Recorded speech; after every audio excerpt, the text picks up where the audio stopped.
Thank you for taking this moment to breathe and to listen to what can change your life forever. My name is Ragnar Zinikas, and I'm the founder of Starpreneur TV, How to Dominate the Decade talk show, World Women Conference and Awards, the creator of Coral This, the coach of the Changemakers, and the co-author of the book Dominate the Decade. My mission is to empower through education, and thank you very much for joining us. Today, we start our 11th week. So this is the episode number 101. And thank you very much for being here with me all those days, all those interviews, and I really, really feel absolutely blessed. Today, I have the honor to talk with Michelle Cole, and her background is in the banking industry, including business advisory, branch management on both existing and newly opened branches, and private client branch manager. So please help me to welcome Michelle from Atlanta. So, Michelle, tell us who you are. Why are you doing what you're doing, and what is your passion? Well, I mean, I've been in the banking industry for a while. I actually do more private client services where I'm working more one-on-one with people and building relations. And one of the things that I have always been passionate about, because even before I went into banking, I actually had my own business. I've actually done a couple businesses beforehand. And when dealing with business, I know how the struggles, the ups and downs, the different things that need to be decided on.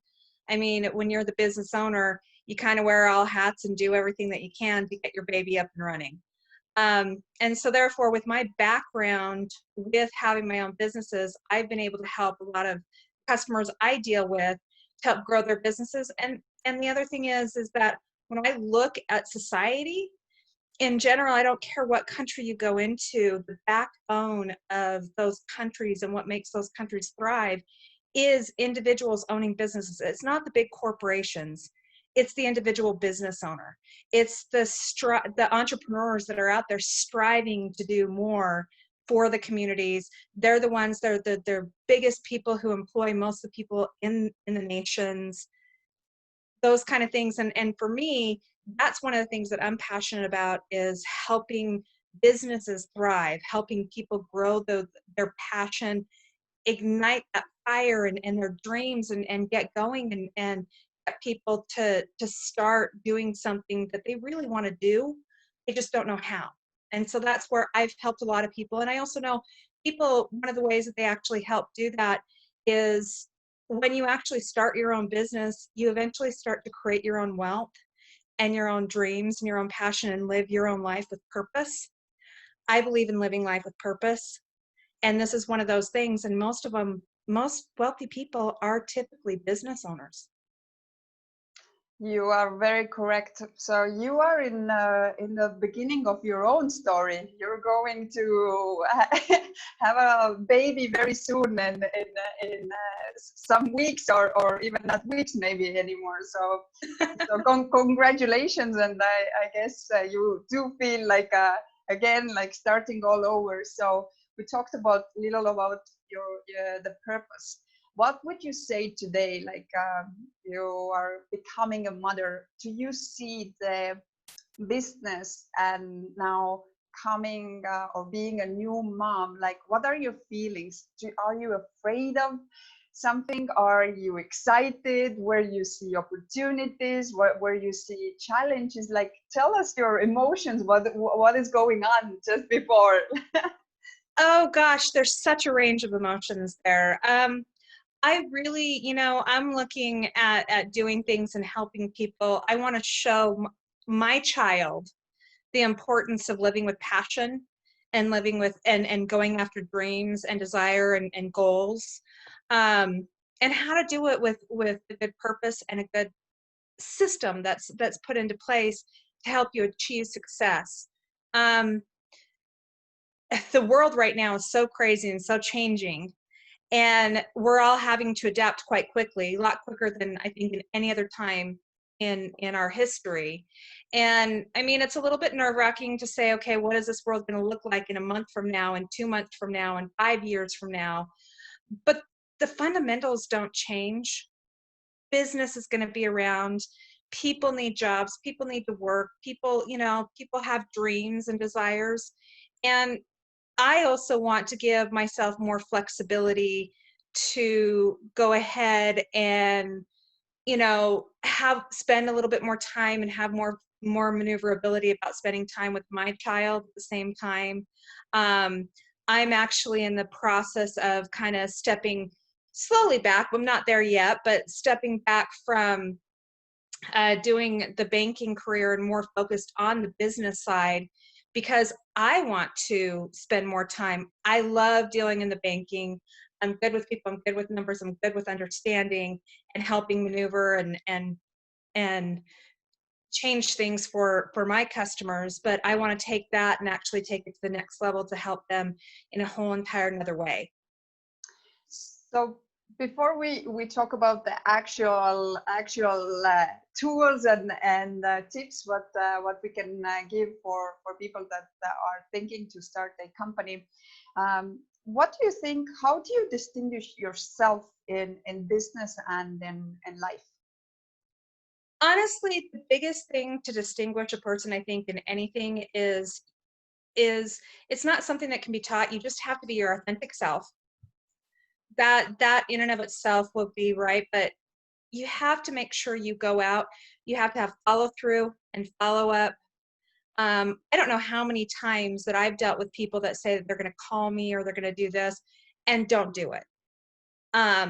For me, that's not a way to actually establish yourself doing anything.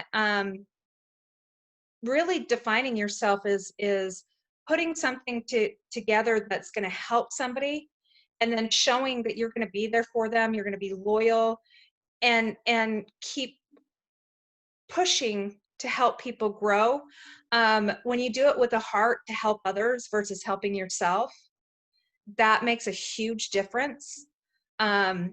And people can tell that. And that's where, like I say, you can't train authenticity. When you're actually out there helping people and you're doing it from the heart, not for your wallet or anything else, it shows, and your reputation will grow just because of the way that you actually treat people.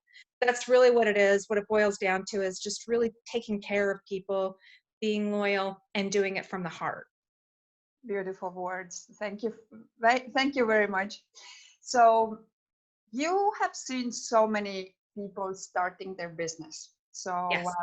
can we walk through like the sort of the to-do list or checklist for someone who starts a business, and also maybe emphasizing a little where you see that are the biggest challenges for the entrepreneurs that are starting?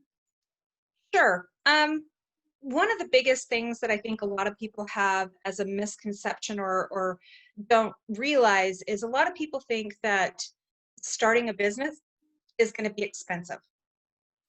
There's ways that you can start a business without putting a lot of money out there that's available because of technology today, everything else.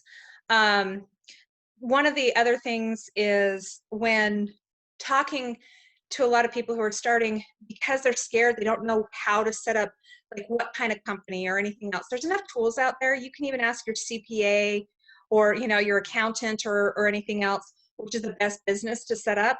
You can get that advice for free. I don't know how many people have come in and sat down after getting a business set up, and they've spent anywhere between $500 to thousands of dollars to go to an attorney to set up an LLC that they could have done themselves, but they were scared to. It's just kind of overcoming the fear and doing a little bit of research. There's websites out there like Inkfile and some other places like that you can go to and say, okay, you can compare the different types of businesses, the tax liabilities that go on with those. And I know there's a little bit of difference in every country, but they have similar ideas and concepts. And again, an accountant is going to be doing your taxes. That's the whole entire reason that you're setting up some type of business is not only to separate yourself out for liability's sake, rather than doing like a sole proprietorship or anything like that. It gives it to where you have the business and then you have your personal stuff, and there's that separation there. But you can also talk to them for free, and the different corporate structures are going to be what your tax liabilities are. So that's really the only part of it. You don't need an attorney to tell you that. That's an accountant, and they'll do it for free. The other thing is just registering with the state. Most people are afraid they're going to, or whatever country or area that they're in, most people are worried that they're going to screw up the paperwork. Most of the paperwork is pretty simple because any type of economy wants businesses. They try and make it as streamlined and simple. Most of the time you can do it right online. I know here in the US, you can get your employee identification number from the IRS for free, and you can get it same day. You can actually get everything filed for the most part for the state right online. Most of the time, you're going to be spending $350 or under, depending on the state, to actually file. I mean, it's pretty simple in that part. And then after filing, a lot of people go, well, where do I go from here? Or how do I set up my business? Really, in all honesty, when looking at doing a business, you have to make sure that you're looking into making sure that you're doing a type of business that is going to be something that other people want. One of the first things I coach people to do is do some Google Analytics.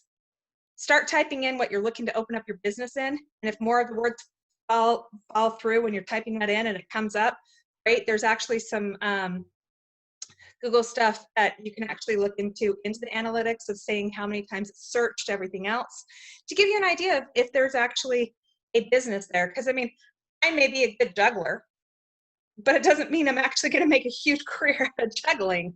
You know, I mean, that's where some people, you know, sometimes may have dreams that need to be shifted or moved. And I work with people to do that. But then it's just filing and getting it set up. And then it's just trying to figure out systems. And a lot of people think that they have to spend a bunch of money because you have to have a salesperson, you have to do this, and you have to have an accountant, and you have to have, a lot of that stuff can be contracted out with like places like Fiverr and Upworks. You can actually get it pretty cheap, including you can do those kind of things to get the logos, the cards, everything else designed. You don't have to go to these big companies that are going to charge you thousands to design a logo and a whole entire thing. You can spend, you know, $30 to $75 and get a logo made. You know, there's certain little things that people continue to pay. I mean, I have a friend who is a graphic designer. Just to create a logo, she charges between $800 to $1,500. And she's going through another company that taxed their fees on top of it because they also do some additional things to it. Now, at the same time, I didn't go to her. When I set up my logo, I went on to one of these programs and just said, hey, here we go. This is what I want. And I spent $50. I don't need anything extreme. You just need to go on and say, hey, I'm going to look at some logos that I like. These are kind of what I like, and then this is what I want in there. Give them direction, and you get it. It's just some different little things that setting up professional, like your website doesn't need to be over the top where people have all these extra pages and different things to click into. You can simplify that and not spend a lot in getting it set up. On top of it, one thing that I would recommend to anybody starting a business, and it'll make you look different and distinguish yourself. I don't know how many times I've met people that hand me a business card and their email is like a Gmail or whatever. So it's their business name at Gmail or something like that. That to me, as soon as I see that, it says, this is a side business. This is not a real business. Real businesses have, like you have it. You have your domain name, you have your name, and then your domain site in there. You know, it's registering your domain and then actually utilizing it the way that you should. Yeah, maybe, you know, under $10 a month to host it, to have email that's linked up to it. But I don't care if you're doing this business out of your basement. It doesn't matter. That sets you apart as somebody who actually has a full-on business versus somebody who's doing a side business. I agree. So, and what do you see also the strengths, like you mentioned some, like having the professional image and really branding and marketing. What else do you see that in today's world, like if someone is considering, obviously number one, as you mentioned, is the need or demand, and find out if there is a demand for that. But what would you say, what is essential from the branding and the image point of view, like the website, the email? But if I go to the bank, what would be the, let's say that the sort of the checklist that the bank goes through to evaluate you as a startup business? When it comes to the bank, really, I mean, honestly, to open up a bank account, you need to have, at least here in the US, you need the employee tax ID number for taxation, and you need to be registered with the state. Those are the two things, and you need to have an opening deposit. Honestly, you need to know whether or not, like here, if it's an LLC, if it's a corporation or whatever it is, to go in. And then from there, it's really the businesses, each business has, at least here in the US, they have what's called an NAICS, which is designates what kind of business field that they're in. Each of the different businesses, and you can look this up online, but each of the different businesses have a different risk associated with them, which is also what they use to look and see if they should be offering you merchant services. They can offer merchant services to everybody, but they're going to still be doing kind of a check and a background, because there's certain businesses that are high risk for actual illegal activity, and a lot of times they won't do business with them. And at the same time, if you're looking at down the road, because as you expand and grow, a lot of times people need lending and everything else, that same code is going to give them the risk to tell them whether or not, hey, this is a good person to actually lend money to, or hey, this is a high risk field. This may not be where we want to put our money. And so you may struggle with the growth of your business because you may have to be looking to alternative sources for the actual lending needs. Just a simple example, if I go in and I tell the bank and I choose everything that says, hey, I'm in real estate, I'm a, not necessarily agent or broker, but just like real estate investor or anything like that, that is actually deemed high risk. I know it doesn't seem like it because real estate's always been you have a tangible property, but in banking it's considered high risk because real estate investment properties, if the markets do go down, look at what happened in 2008, 2009, the first things that people walked away from were their investment properties. So it's deemed high risk. And so instead of saying I'm a real estate investor, if I just say, hey, I'm a consultant, a business consultant, because I can consult on real estate business, I can consult in different areas, but I'm a business consultant in different areas, that actually lowers my business risk when it comes to lending and growth for the future. And I know a lot of people, when they're starting out, they're not thinking about those things. But if we're thinking long term, and again, setting goals and setting certain things, we need to have certain things in place that help us. Another thing would be as well, and Ragnar, I know you know this, is when people actually open up their business and they use their name for their business, or their name in their business, it's a big no-no. You can have your own website of saying, hey, like you've got your own entity of you personally branded, and then you've got your business branding.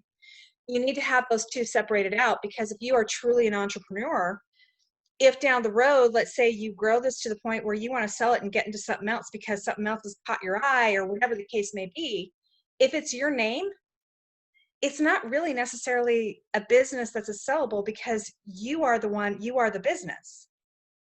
And so you have to have a little bit of a separation there.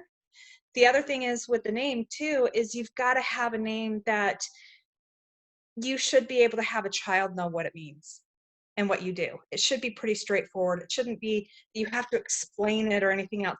Dominate the decade. If I look at how to dominate the decade, I know what you're trying to do is you're trying to show people how to succeed for the next 10 years and give them some great platforms to understand and grow. It's not that difficult to see. But whereas some people try and be creative and you're going, well, what does that mean exactly?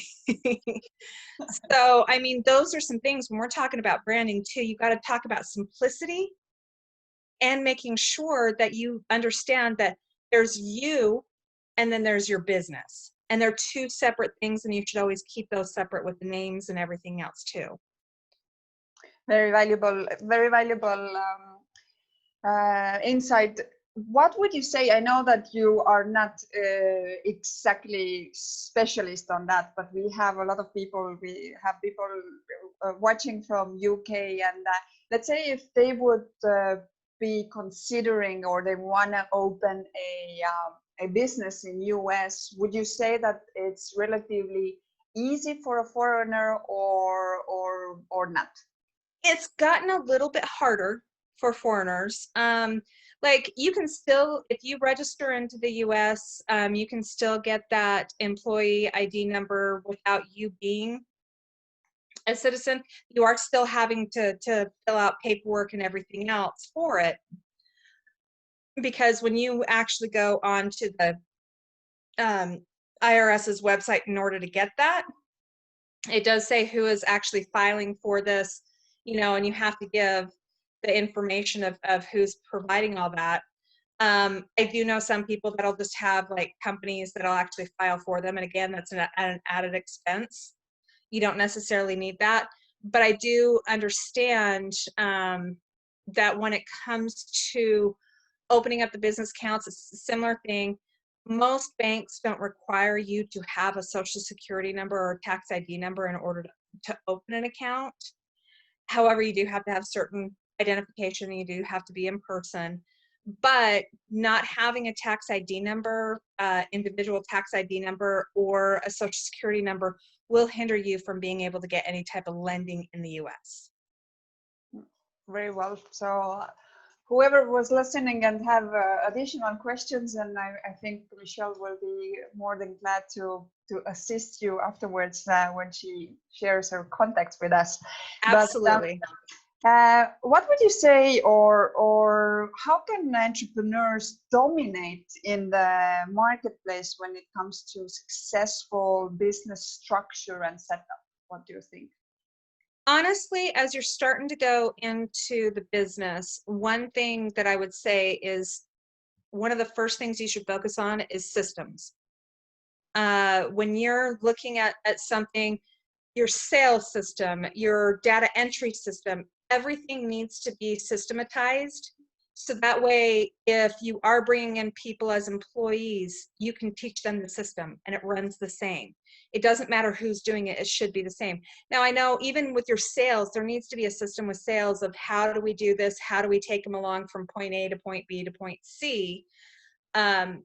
Because of the fact is that, hey, I may be great at sales. The person I hire as a salesperson may have a completely different approach in sales on there and the way they go about it. And that's fine because people respond to different personalities. And that's a great asset to have with people with different personalities to do the sales. But there still has to be a set system of how do we move these people along? How do we do the whole entire sales system? Because if it's too out there and you leave it too open, most of the time if you have employees, most people want to know what they need to do. They want a path. They want to have, this is what I, day in and day out, this is what I do.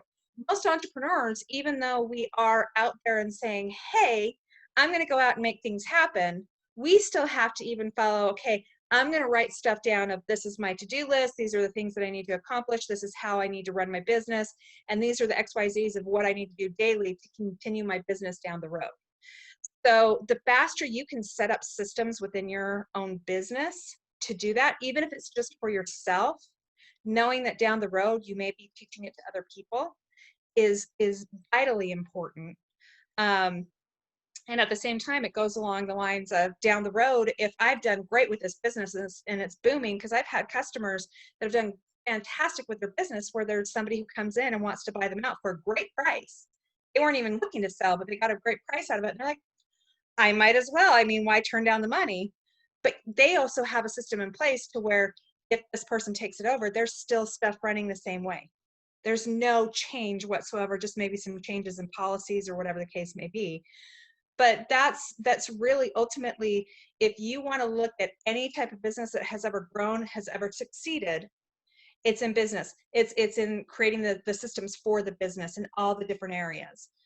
The other thing is, and this is something I struggle with, and I think everybody who is in business themselves is getting over the fear. Fear is a huge factor for anybody when they're taking, because I mean, entrepreneurs take risk every single day. And that is one of those things that as those are coming up, those fears, is learning how to deal with them and squelch them. I mean, it's part of the reason why a lot of people don't go into business, is because they're afraid. They think it's going to cost too much, or they're afraid they're going to fail. They're afraid of this.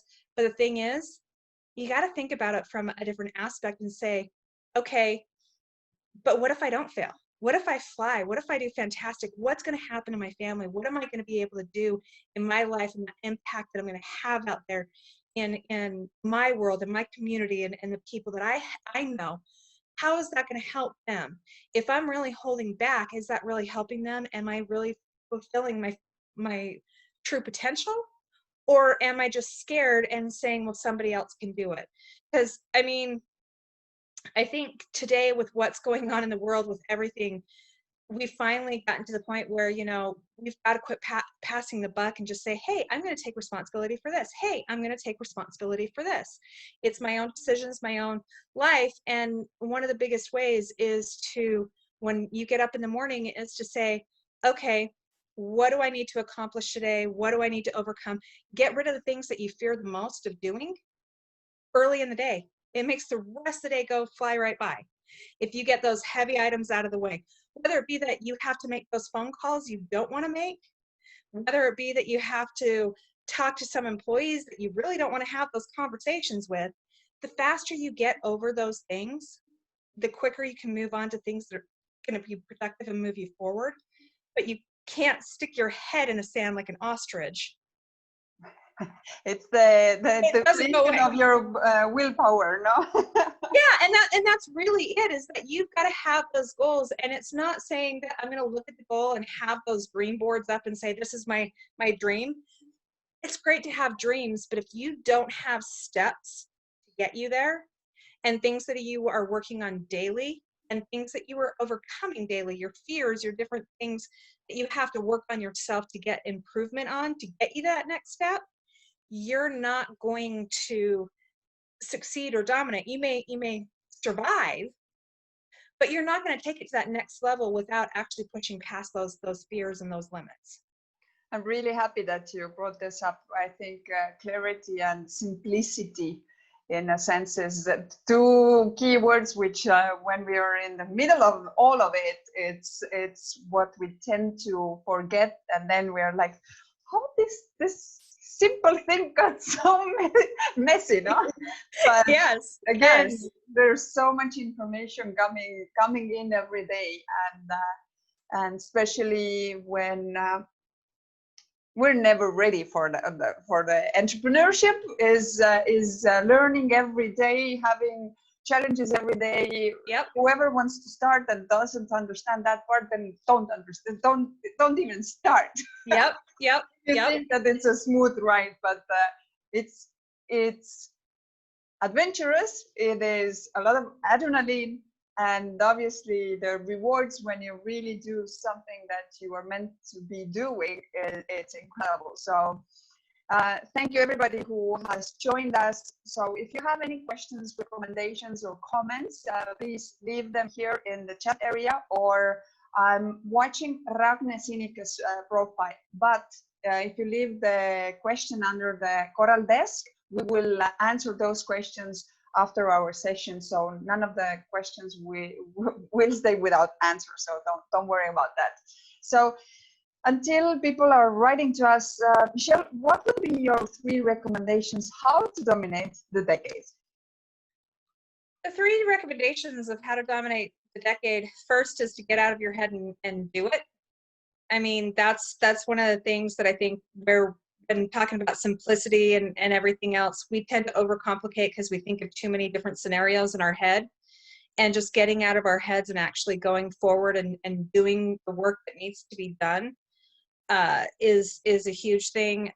Then again, I cannot say it enough. Having systems in place to simplify things so that way you know what needs to be done daily is a huge factor. It's one of the things that if you go into any well-organized business, it's because, hey, I may be having a dress shop that I know on Fridays is when I go through my inventory and I order the stuff that I can see is selling. There's systems that have to be put in place in order to make sure I grow. And right now, honestly, one of the biggest challenges for any entrepreneur, business owner, or anything else right now is with the coronavirus is having to stop, simplify, and pivot, which, I mean, entrepreneurs are always good at pivoting because we have to be on a daily basis. It keeps your mind sharp. It keeps us going. It keeps us, everything kind of flowing, and it's great fun, and it definitely stimulates the brain. But we have to take a step back now, which is not something that any of us are really necessarily used to. It's more, hey, I'm just going to go straight forward and this is my goal and I'm focused. No, we have to take that step back and say, okay, how can I maneuver? How can I change my business in order to make it to where I can still help customers, but still and survive during right now? Because if you can make that pivot right now, I would be talking to coaches. I would be looking at ideas online of people who are in similar businesses, looking at what they're doing right now to see what's actually working out there to help you pivot. I mean, it takes a lot of time, but a lot of us have the time because we're trying to figure this all out. And, it's doing stuff during this time frame right now. Honestly, some of the biggest businesses and business ideas, I think, are going to come out of this time frame. Most of the time when we do have darker moments in our history, some of the biggest businesses and entrepreneurs have come out of it. If you even look now from 2008, 2009, that's when you had like Uber and those kind of things coming out. Why? Because people were trying to pivot and figure out ways, because traditional businesses weren't necessarily working, and what can we do, and how can we also help stimulate the economy, those kind of things too, and what are people needing and what are people hurting at.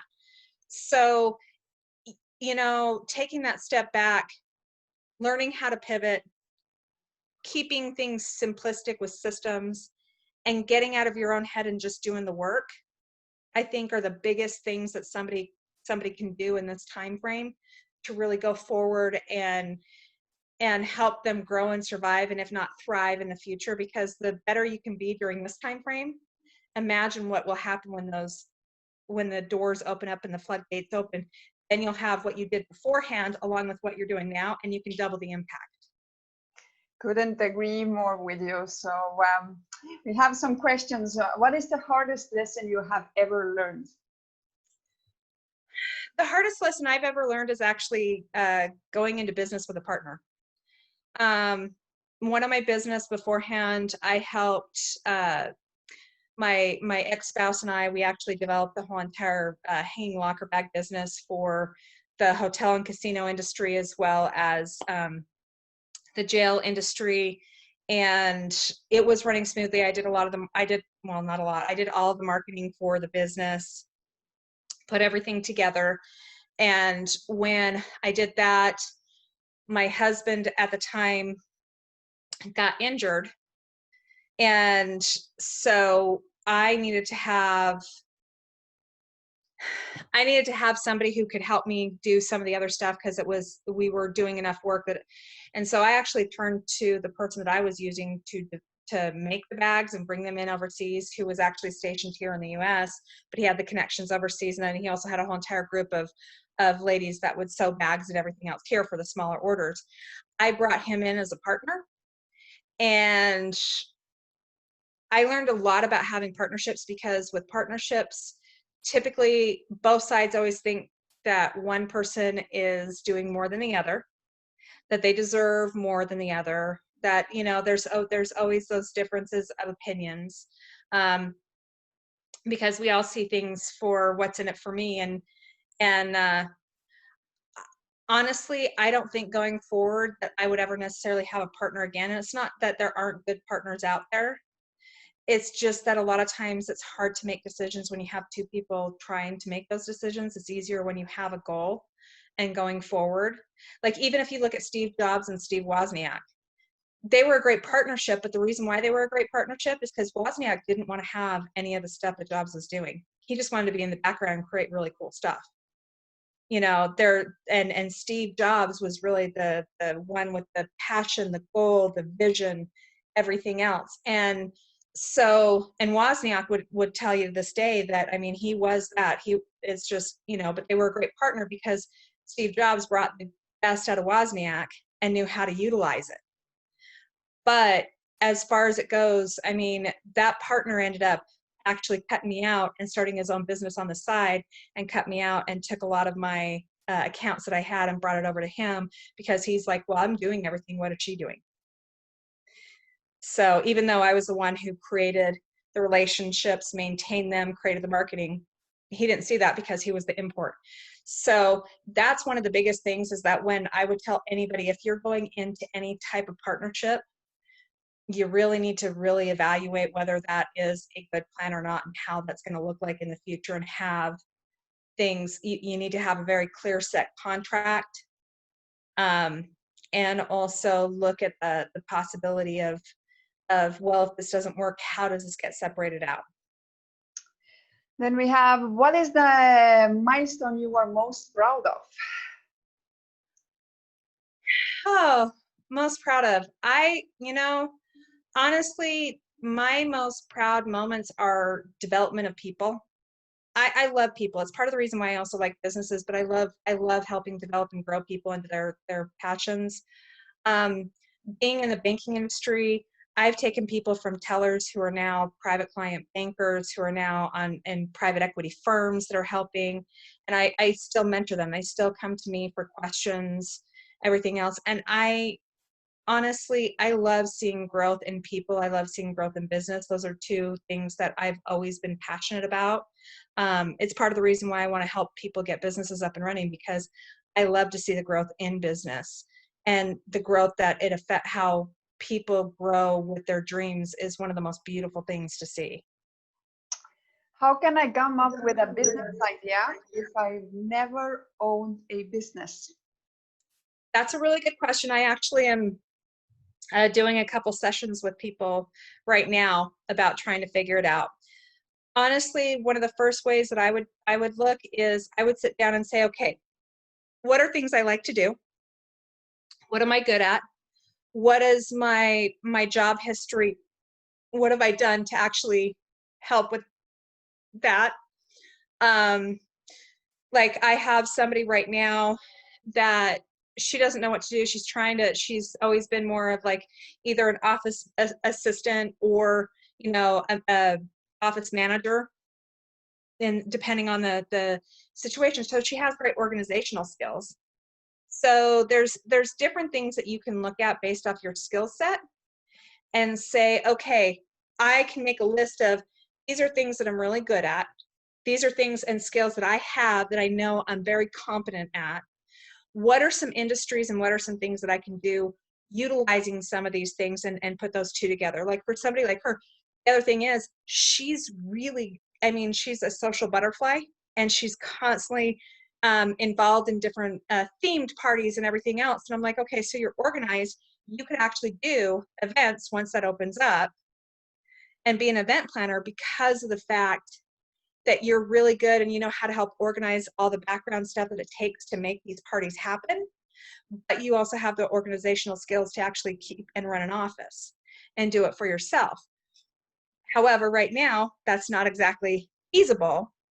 So what her and I have talked about is actually looking at doing more, like even putting herself out on Fiverr and Upworks to start doing office management, kind of like office organization on the side, where people can subcontract it out. And this is another thing, like I don't need to have a bookkeeper. I can hire a bookkeeper that'll go in and do it once a week from Upworks or something like that. And she could be the person that goes in and does all the invoicing for businesses. She can go in and do the data entry and those kind of things on the side to be making money, to get stuff growing, to enhance her skills with the office management stuff. And she may continue to do that and just have the party stuff on the side, doesn't matter. Or then she can actually utilize what she really learns of how to actually organize it even more so for other businesses and apply it and start doing an event business. So it's really just really looking at your skill set, because everybody has a skill set that can be utilized in business. Is just figuring out the little tweaks. And again, that's where I would talk to somebody who's been in business, who is a business coach, some type of coaching, because a lot of times they can take that step back that a lot of family members and people that care about you can't do, and tell you, hey, these are some skills that I see that are really good. This is some areas that you may be able to be, really good at and develop something into to start that business. And then we have another question. You addressed the legal steps in starting a business fairly well. What are the steps you need to follow operationally from starting to operating the doors and succeeding? Could you give us specific steps? Operationally, I mean, that starts to go really into creating those systems. One of the first systems you have to make is going to be how you do everything. As far as like your billing, you need to figure out what system you're going to use for your billing, what system you're going to use for your invoices. If that's the type of business that you're doing, some people don't necessarily do invoicing or whatever, however they want to utilize it. But you also need to have clear steps into, this is where I would actually go to Upworks as well to state, hey, I need somebody who can give me some HR rules, because operationally speaking, if you're hiring somebody on, that's where operations comes into effect as well, because you need to be able to give them clear, concise things of what to do. But the other thing is that you also need to have, okay, if I'm going operationally and I'm starting out, I get everything set up nicely, I've got my business, stores open, that kind of thing. I'm going to say, okay, now what's the next step? Well, the next step that you need to do is marketing. And then you also need to do sales. So, I work with a business coach. I think it's valuable because I like to have somebody who's on the outside looking in to help me grow.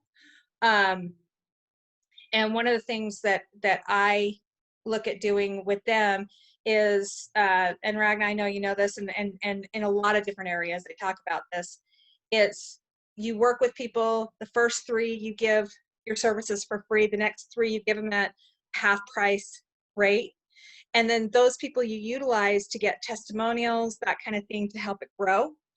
And then the next 3 you give them at kind of like the wholesale discount, the same thing. And then now you have these testimonials, you have people that can go out and you can utilize as examples of what you're doing.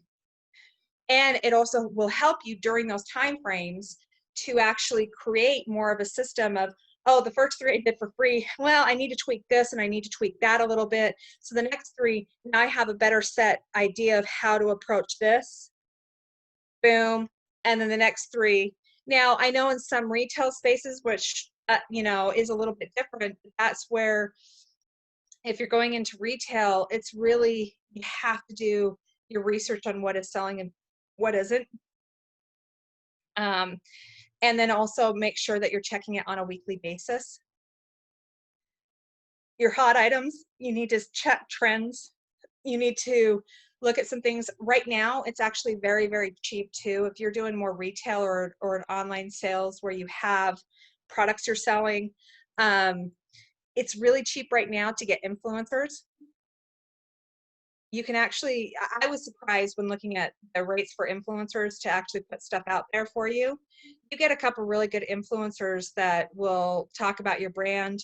You create some great marketing that is funny, that's catchy, that people pay attention to. I mean, I know it's not as prevalent now, but if you think about it, when it came out, the Poo-Pourri, their commercials were hilarious and everybody remembers them.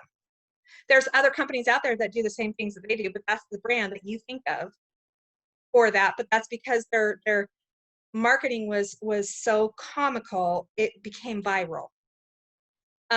So if you're wanting to do something, it's also creating some things that are going to get some market momentum for you. And a lot of those viral videos, even not even going to influencers, but if you do some viral videos and post them in the right areas, you can get some massive traffic for free. And then once you have some of that traffic and you've done some sales, you can actually start working to create some different sales funnels, some different things within your marketing to get to where you're selling things more consistently without you having to be as involved. And the last question, how do you define success? You know what? That's a very individualized thing when it comes to success. Because one person's success may be somebody else's like step along the way. It really depends on what your goals are, what you're trying to achieve, and what kind of life you want to actually live. There's some people who are like, hey, look, I just want to make, $80,000 a year. I don't necessarily need to grow way far beyond that. $8,000 a year makes me live comfortably. My bills are paid and I can spend time with my family. That's all I want. And that's success to them. There's other people who are saying, no, I want to be making $1 million a year. So I think it's individual when it comes to success. But for me, my success is going to be the more businesses, I don't think it'll ever completely stop, the more businesses that I can help get on their way to succeeding and seeing people's dreams come back and be revitalized and that energy from within revitalized. I think the more of those that I can actually do, the more successful I will feel. And what business books would you recommend? Business books I would recommend, there's a lot of good business books out there. I know I've read Millionaire Underdog for some great basic ideas for business. I've read Dan Henry's, and now I'm going to forget the name of his book. Dan Henry is a really good one when talking about creating online content and creating a business that gives you money, creates money for you. If you're really wanting to understand marketing, I think a lot of Russell Brunson stuff to talk about in today's day and age with understanding like .com secrets and things from him that you can actually learn. Marketing.com. Jim Edwards is another one that does really great stuff, or like copywriting. And copywriting, for those who may not know what that is, that's actually your sales writing. When you're doing anything for your sales pages, your landing pages, that's all copywriting. Jim Edwards is a great one for it. Another one that I would recommend, just because it's talking about trying to stay so many steps ahead, would be The Art of War, because it's really talking about, business is war. You've got to have strategy in place. You've got to have those ideas and systems in place to really look forward to and learn how to pivot and look at, if not 1 or 2 steps ahead, try and be 5 steps ahead of what may be coming. Yeah. So if someone wants to follow you, if someone wants to contact you, how they can do so? My website, we're remodeling it and revamping it because I'm doing some changes to my whole entire system right now. But it's workforyourselfcoaching.com. You can email me directly at michelle@workforyourselfcoaching.com, or even just the info at workforyourselfcoaching.com. I do have a Facebook page. I haven't developed my Instagram yet, just because I'm trying to, I pulled down what I had because I'm rebranding.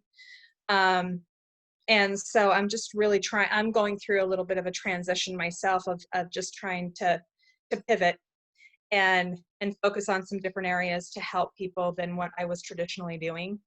So, but email me. You can also find me on Facebook with the Work for Yourself coaching. It is up there right now. And I would say if you email me, I'm pretty responsive back. I'm somebody, again, I think follow up and follow through is very important. Well, don't promise too much. There's a baby on the way, so you wanna really enjoy and not having the distraction of the phone. So please put do not disturb when you I will will, have a baby. that'll be one of those things that I will be adjusting my systems to be able to check those things while she's down and napping and everything else. It'll be time management. It'll definitely improve my time management skills. I know that you're very organized and you think that it's going to work like a Swiss watch, but with babies, what I can say, having one, then when you make a plan, life happens. So Oh yeah. if you plan that usually he sleeps those windows and you plan your very important meeting, then you can be sure that he's not going to nap at that time. So It's definitely true. It's definitely true. The nice thing that I do have within that is I'm fortunate enough to have my spouse who works for himself as well. He works for home, so we can kind of, depending on, we can overlap our schedules with certain things to help facilitate it to a certain extent. I know that it's not going to be smooth sailing. I know that, but I can say being in business, and that definitely helps me, and even in being in management, you're constantly having to change and pivot and reallocate the important things first and figure it out. I think that that's actually going to be helpful for me, is being quick on my feet to switch things around as needed, to try and stay on top of things. But I know eventually I'll get it down. But I know for the first little bit, it'll be a little bit chaotic for a little bit until figuring it slowly out. Well, the thing is that you can't imagine before is that when that moment really comes, then you understand. When you're just looking at the baby, you're like, there's nothing more that really matters at that point. So even if we have been very result oriented before and very into business, then the basic instinct kicks in and you're like, no, this is the time that you really want to enjoy, because that doesn't come back ever in your life. So I wish that it goes exactly how you have imagined, but don't stress out if it doesn't. So the one thing I have learned is to roll with the punches. So I mean, I don't think it'll stress me out too much. I think I'll be able to just kind of be like, well, it is what it is, and it's just got to be something that I adjust to, because that's the only thing you can. That's one thing. I don't let things on a day-to-day basis, if it's not going to matter in a week from now, 2 weeks from now, a year from now, I don't let those things stress me out, because I know, again, everything's changing so much nowadays that if I stressed over every little thing that comes up, I would probably be a basket case. Yeah. Well, keep that in mind.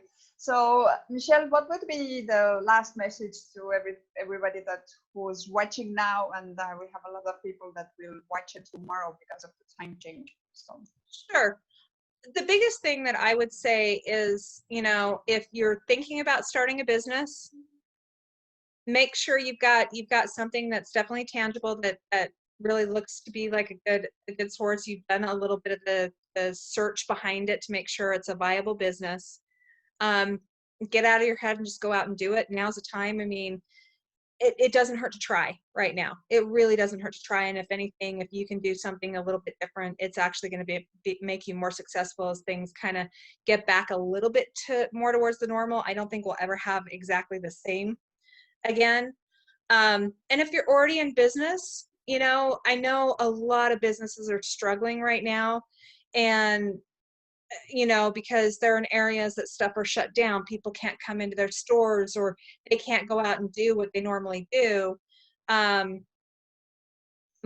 if they go out, start doing research what their competitors are doing, learn glob off of it. I mean, you don't have to be the smartest person in the room. You just have to surround yourself by smart people to actually help you grow. And so doing research and taking the time rather than trying to do the same thing over and over again, because that's insanity if it's not working. And a lot of that is not working for people right now. Get out of your mindset of, well, this is how I've always done it. No, go out and see what other people are doing to actually succeed right now, and pivot and change. Be open-minded and open to change, because that's change is inevitably always going to happen. And the quicker you can adjust to change, the faster you can continue to grow your business. Beautiful advice. I really enjoyed talking to you, and I'm really sure that whoever was listening and will listen will do the same. Again, if you didn't have your pen and your notebook with you, I strongly advise you to go back to this video and really work on it. Write down the golden nuggets which were shared here. Maybe today you don't really understand all of it, but there's going to be the day that you will say, oh my God, thank God she told me to do that. And I listened without really starting to fight for it or just to think that you know better. So if the business strategist has seen almost everything, I would say today, then just take the advice from someone who does it every day, who sees the people doing it every day, and really has the experience of giving that advice. So please do that. Today you can take the opportunity to change your life. How? By taking action. So not just write those things down, but implement. And the speed of implementation is everything today, especially in the business, and especially if you are an entrepreneur, startup, wanting to start something. Don't think anymore. Do the research, as she gave very good tools. Find out if there's a demand and need for it. Don't be too much in love with your idea that you think that the whole world needs that. Just check it out if they do. And you can also change someone else's life. How? By sharing this video. Because you never know who have been thinking of starting their own business as well, but they have no clue where to start. So by doing that, you become the hero of their lives. Be the hero of your own life and be the hero of someone else's life. Today at 1 p.m. In 1 hour and 2 minutes, we have an interview in Spanish. And actually, we are talking about those structures that Michelle was, and the systems that Michelle was referring, in a sense that this company is called Danglo, and they are all about the systems that are needed for entrepreneurs, for startups, in order to start your business in a correct way. Thank you very much for joining us today. I will see you tomorrow at the same time. And Michelle, thank you again. Good luck with your baby girl, and please keep us on the loop whenever that happens, so we can congratulate you.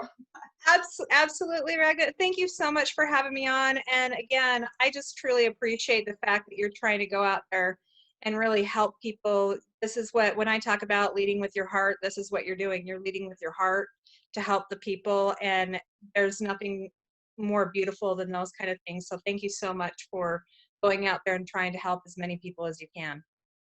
We are a team. We're accomplishing it together. Thank you for giving and contributing to the results. Thank you very much. Thank you.